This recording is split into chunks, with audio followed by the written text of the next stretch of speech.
bu gaa yi gisee noppi moom bu gisee wax.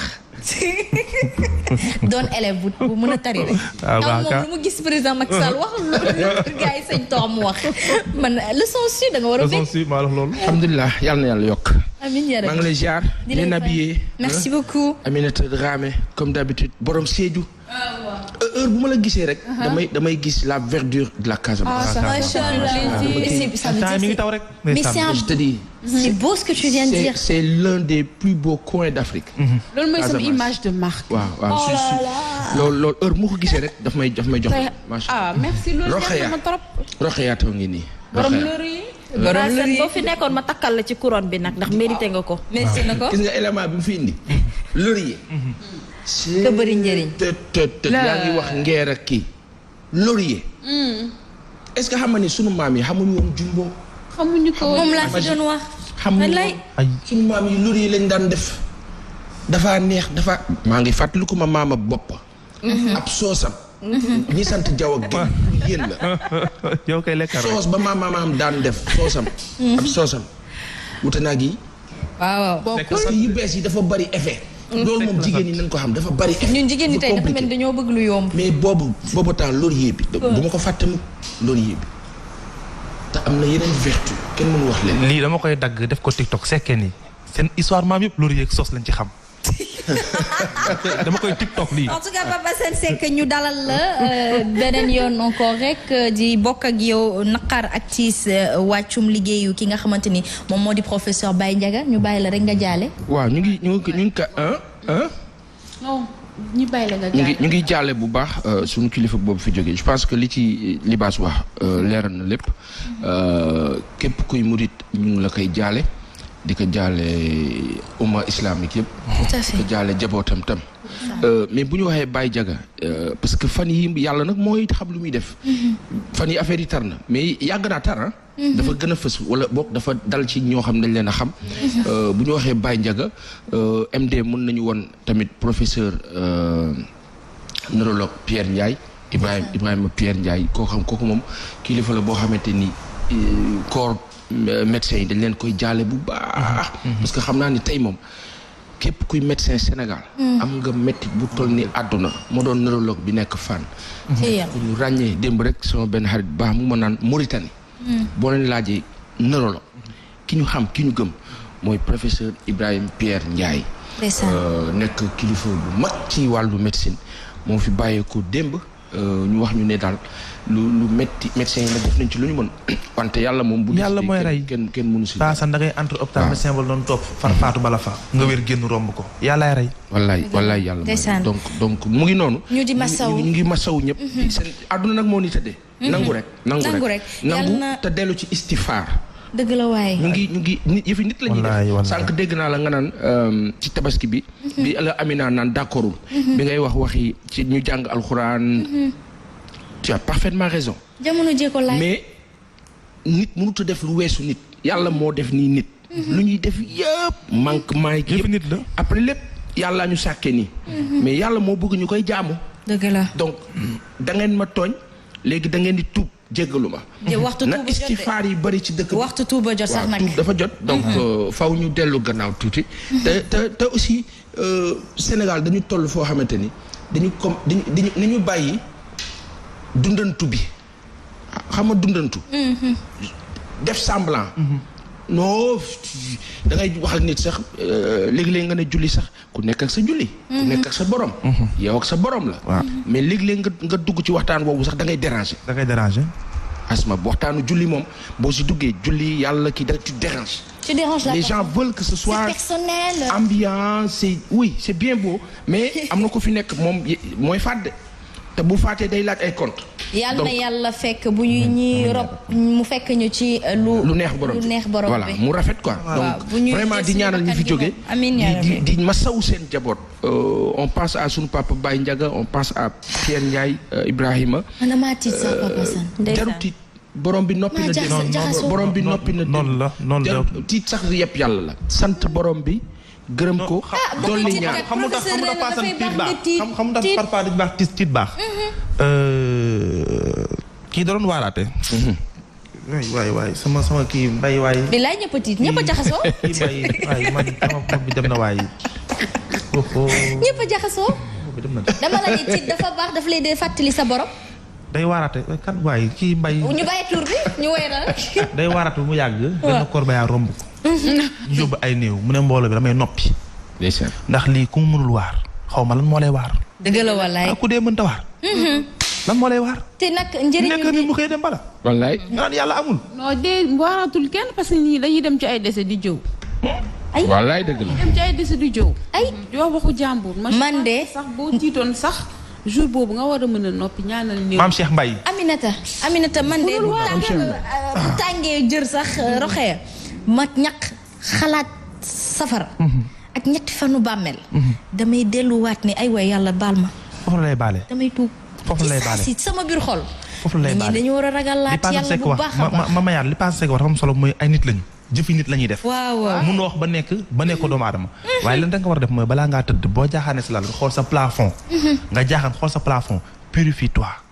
mooy tey toute la journée ma demee Sen TV man tooñ naa Asmaaw tooñ naa Rokhaya est-ce que tooñoo paasan diw tooñ na ma baal naa ko yàlla nañu yàlla boole jéggal jël sama téléphone envoyé le texto sànq def naa la benn affaire de jéggal ma ko xamoo ba xam ni nga yeewu du la wàññi dara Asma sànq tooñ naa la rendre ma ci compte moom du sax rendre compte nga ne ko baal ma àq loolu mooy nga purifier ak sa xol bi nga yor nga muy wóor na ni sa xol bi dencanoo ci kenn xolu ki ñaan dëgg la waay mooy jaam yàlla bi gën a gaaw mooy mucc de.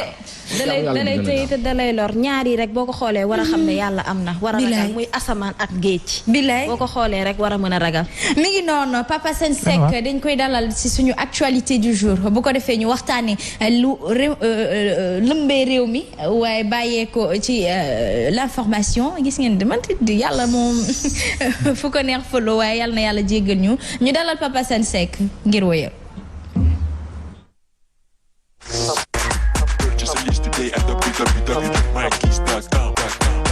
Saccage des locaux du journal Les Échos, les 6 Moustarchidine ne regrettent rien et assument, nous dit-on. man damay tënk toujours ci nous dit-on wax nañ ñu ne ku mu neex nga gëm ku mu neex doo gëm wante li ñu wax tamit li ñu enquête bi wax loolu la ñuy gëm dem fi lañ toog dem xam barki dem ne nañ def ndànk ba xam fan la enquête bi di mujj. ndax dafa am ñu utiliser turu ñooñu def ko wala ndax ñoom ñoo ko def rapporté nañ ñu. Sénégal nag léegi dafa am lu fa xew. procès verbaux yi normalement warut a génn mais bari na lu muy génn maanaam lu ñu waxtaanee ci police ba dalal nit waxtaan ak moom loolu génn ci média yi bari na mais du yoon. après nag ku ci nekk aussi na ngay def ba am sa information waaye du yoon. beneen bi mooy que bu ñu waxee ne que ñooñu ñoo ko def di Moustarchidine yi. ñoom ñu ne si c'était à refaire ci ni ñu ko rapporté dañ koy defaat parce que dañu waxal seen kilifa lu ñu jàpp ne amul wala boog mu nekk lu diis ci ñoom en tout cas ci seen déggin. ba def lu nu mel wante dañuy préciser benn affaire dëkk dafa am yoon. waaw kenn du fajal sa bopp. ku nekk nag fa nga toll ak fa la mbir toll. wante kenn amul droit fajal sa bopp Sénégal dafa am yoon. bu ngeen amee lu leen naqari da ngeen di def seen plainte adressé ko ñu xam ne kat bind ngeen wax ngeen ne nangam war naa mën a am ci li nga xamante ni daf leen concerne donc tey fi ñu toll mooy nekkuñu dëkk boo xam ne dafa am anarchie dëkk boo xamante ni lu neex ni def Sénégal moom yàlla ñu yàlla musul ci loolu du fi am dañuy def yoon donc yoon mu ngi def liggéeyam loolu benn la là où je vais parler aussi en relativisant mooy que sunu bokk yi di Les Échos ñu ngi leen di masawu lool quand j'ai vu les images xam naa lan la metti na trop te lu diis la ci journaliste lu diis la ci communauté mais bu loolu weesoo ñun ñëpp ci presse bi nañu bàyyi xel benn affaire dañu nekk biir Sénégal nekk benn réew boo xamante ni dafa jàkkaarloog ay buntu musiba yu bare ay danger yu bari nekk sunu kanam wër ñu nag. waaw comme ay loup ne nii di nu xool. à la moindre petite étincelle yàlla ñu ci yàlla musal. mooy que tey lépp lu ñuy bind ci média lu ñu siy wax ak comme ni ñuy def nii. heure bu ñu jógee war a toog wax dañuy muslu ñaan borom bi. mu suturaal ñu suturaal ñi toog ñëpp di wax ba kenn bañ a wax lu ñu koy mere. wante dëgg la. ñi nga xamante ni ñoom la ñu wax ne ñoo def ñaawteef bu nu mel amoon na fi si jamono amaat fi. te dafay concerner toujours des maisons religieuses moo tax sunu maisons religieuses yi aussi au niveau de la presse lépp lu ñu siy wax. nañu ko xoolaat ko. nañu ko xoolaat ko. parce que quoi qu'on puisse dire dans le monde entier. li gën a sensible mooy religion. koo fi laal këram mu yëngu. donc loo fay wax bu mënut a rafet. maandu. bu dee information la. am na bu ñu siy génne. am na bu ñu si dul génnee. te li ñu war a mën a génne si dëkk bi te génnut ak a bare na loo xam ne dafa war a siw ñu téye ko. bare na lu war a siw ñu téye ko. parce que diw sunu nit la. diw kat am na fu ñu jaar ak moom diw dañoo seq ak moom. comme nag dañuy mën a gérer loolu mu rafet lool parce que rafet na. li nga seq ak nit bi dafa rafet nga denc ko seen diggante la. waaw na nga kaa dencee noonu sóoral ñeneen wala keneen wala ñoo xamante ni ñoom dencal leen ni day gën. da nga wax bi. maanaam du lépp la ñuy génne du lépp la ñuy wax heure bu ñu toogee wax am na fu ñoo yem bu ñu waxee 5 bàyyi nañu 1000. léegi nga xam dara ba ca bàyyi mu sedd. donc ñu ngi masaw sunu bokk journal bi Cheikh Oumar Ndaw di directeur de publication bi on a travaillé ensemble maa ngi koy masaw bu baax di wax ne c'est un éminent professionnel de presse Cheikh Oumar nekkoon rédacteur en chef fële ca journal L'Observateur ci jamono Thierno Talla nekkoon na aussi actuel donc quelqu'un de très respectueux l'AS rédacteur en chef du LAS du groupe des médias waaw ñëw na fi donc voilà quelqu'un un professionnel boo xamante ni ñëpp ko respecté du nu wax ne dafa juum de xalaatuñ ko parce que lu mu bind am na fu mu ko teg mais lu mu si mënti doon lépp lu ñuy bind tam nañ ko xool ñi nga xamante ne dañu am leen métti tamit war nañu fajal seen bopp. dëkk bi daa am yoon. dëkk bi dafa am yoon. damay ku fi def naka sudul noonu yoon dafay tax. damay fàttaliku bi fi problème mu taalibe yi amee bi ñu fi tënkoon ak yooyu. ba gars yi saccagé ba pare ñëw si mu taxaa daf leen wax daf leen nànk mën nañu wax nag waaye dëkk bi dafa am yoon. dafa am yoon mën nañu wax waaye nañu bàyyi yoon wéyal liggéeyam. mooy dëgg. te yoon yàgg na fii ba tax ne gën gi mbindeef sax yàgg nañ koo tuumaal taxul nag saxaaba yi génn xeexal seen bopp te kenn ëpp leen doole ndax bu xare Badar ba l'islam mën a toll fii yaakaar naa ni bu ñu jëlee ci ñoom exemple rek dinañ mën a dalaat. te fajal suñu bopp dem ci anarchie ni ñu yàqal seen ay frères lañ pas dem ci anarchie. bu ñu dem ci anarchie quoi.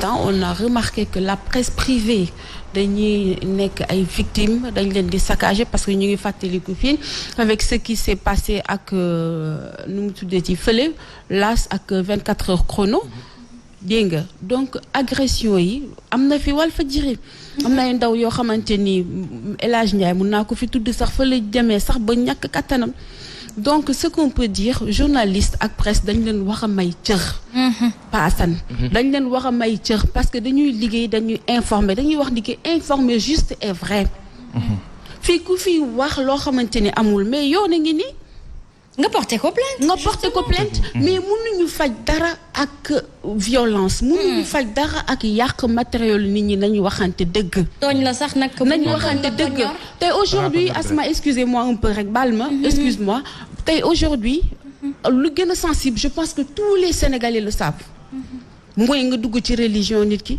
tarixa nit ki aada nit ki mais je pense que nit ki lu mu wax buñ ko jëmale ci côté religion ça n'a rien à voir avec la religion il faut que ça ñu ñëwaat foofu parce que képp kuy doomu Sénégal loolu yaa ngi siy bàyyi xel mais aujourd'hui mun nañ ko jëlee ci benn sens que avec cette pandémie là le coronavirus nu mu emporté dafa bëri te conséquences yu ñu ci remarqué gis nañ que ay ténors des gens yi nga xamante ni mun nañ wax ni ki bu ñu feebaree du ñu fajoo fii ci Sénégal pourquoi bu ñu relever ni diw feebar na c'est une façon d'interpeller l'État du Sénégal ainsi qu'il relève le plateau technique de notre pays. Tout à fait. te aujourd'hui problème bi foofu la mais baasan nit ñi dinañ bàyyi xel mais je pense que man je dis pas que Cheikh Omar lu mu wax les échos lu mu wax dëgg la wala du dëgg mais gisuma lu ñu mën a wax ni que bu ñuy wax nañu xoolaat parce que je pense que bu mu dalee liggéey ba léegi ñu mu war a respecter mu leen di respecter ku ci nekk cër bi nga war a am yaa ngi koy am donc nañuy bàyyi di violenter nit ñi di dem ci nit ñi yu yor seen xaalis investir pour créer seen entreprise ñu leen di yàqal c'est pas normal nañ ko yóbbu ci yoon excusez-moi yoon justement d'après ce qu'on nous dit conclut que si yi nga xamante nañ la ñoom ils disent qu'ils s'assument yoon dina def li mu war a def mais lu mu si mënti doon kuy bind wala kuy wax xamal li ngay bind xamal li ngay wax c'est clair kuy réagir yoon am na donc loolu mooy comme ni ñu koy waxee rek en journaliste boo bëggee bind benn phrase ci nit placé ci sa turu papa wala sa turu yaay balaa ngay diffuser bu ko defee ñu daal di gën a xam rek mais Papa Sane encore une fois violence kenn mënu ko admettre benn ñaar fajul dara te comme ni nga ko waxee Aminata je pense que Rokhaya tey ça n'a rien à voir ñu wax ci nit ki avec on n'a pas touché je pense à sa croyance religieuse donc talibé yi touché wuñu leen il faut qu'on sache faire la part des choses justement un mot